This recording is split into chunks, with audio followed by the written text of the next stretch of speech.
The important thing here, of course, is the revolution has only just begun, and there's a few reasons for that. Obviously, the cost of mobile devices are going to continue to drop. The cloud is offering unprecedented computing power and access to the same data from every device. So there's no longer a need for local storage or flash drives. You know, we used to, if we wanted to move a piece of data from our home PC to our work PC, we would put it on a flash drive or maybe even a floppy disk, right? Well, that's no longer the case. Anything that we have can be stored in the cloud and can be available to us through our mobile device, through our PC, through our television at some point.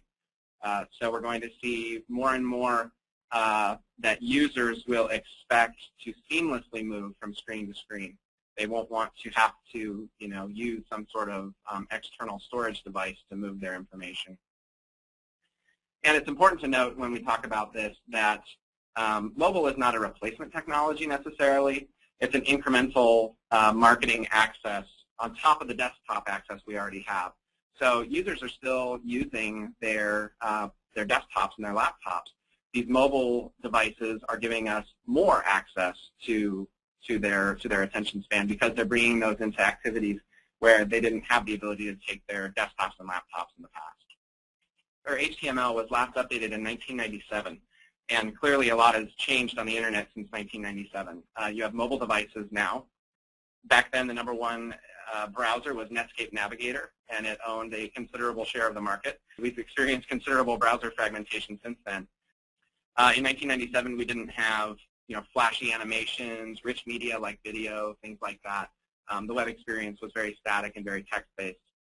You know, as a result of this video and the animations and things, we've had to install plugins on our computers. So certain web browsers won't be able to handle certain types of animation or video.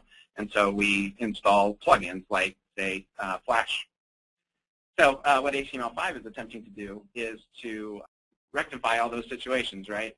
You know, HTML5 seeks to deliver a consistent language for all browsers and all devices. And that language will support rich media in advanced web applications, such as video, like we just said, or flashy animations. And that should render proprietary plugins unnecessary. Roger McNamee is one of the original investors in Facebook, and he's just considered a tech visionary in the Silicon Valley area. And he says HTML5 is going to change everything. In HTML5, an ad is an app. A tweet is an app. Everything is an app. It's a blank sheet of paper, and creativity rules again. What he means by that is we've come to understand apps as certain pieces of technology that deliver very deep and engaging user experience through an app store, like through our iPhone. And with HTML5, we'll be able to deliver that sort of app-like experience everywhere on the web. And so we'll move away from what code limits us to and towards something that allows creativity to really take off and express itself in a way that it hasn't in the past on the web. So what's that going to mean specifically? On the desktop, we'll see rich websites without plugins. Like I said, you won't need Flash anymore. And you know, interactive online advertising is another thing. So what we mean by that is, let's say you're reading a review of a product on a content site like NewYorkTimes.com. You'll be able to purchase that product through a display ad for an e-commerce site like Amazon in the sidebar without ever leaving the content site. So right now, display ads are just something you click through on. It's a disruptive experience. In the future, with HTML5, those ad units will be interactable, and you won't leave the site that you're on to go make a purchase, which would lead to a much more seamless, more fluid experience, and hopefully make advertising more effective. And then the impact on mobile device fragmentation will no longer be an issue. So the fact that we have Android and iOS and then multiple devices, that problem will go away. And then also we'll have app-like experiences without an app store.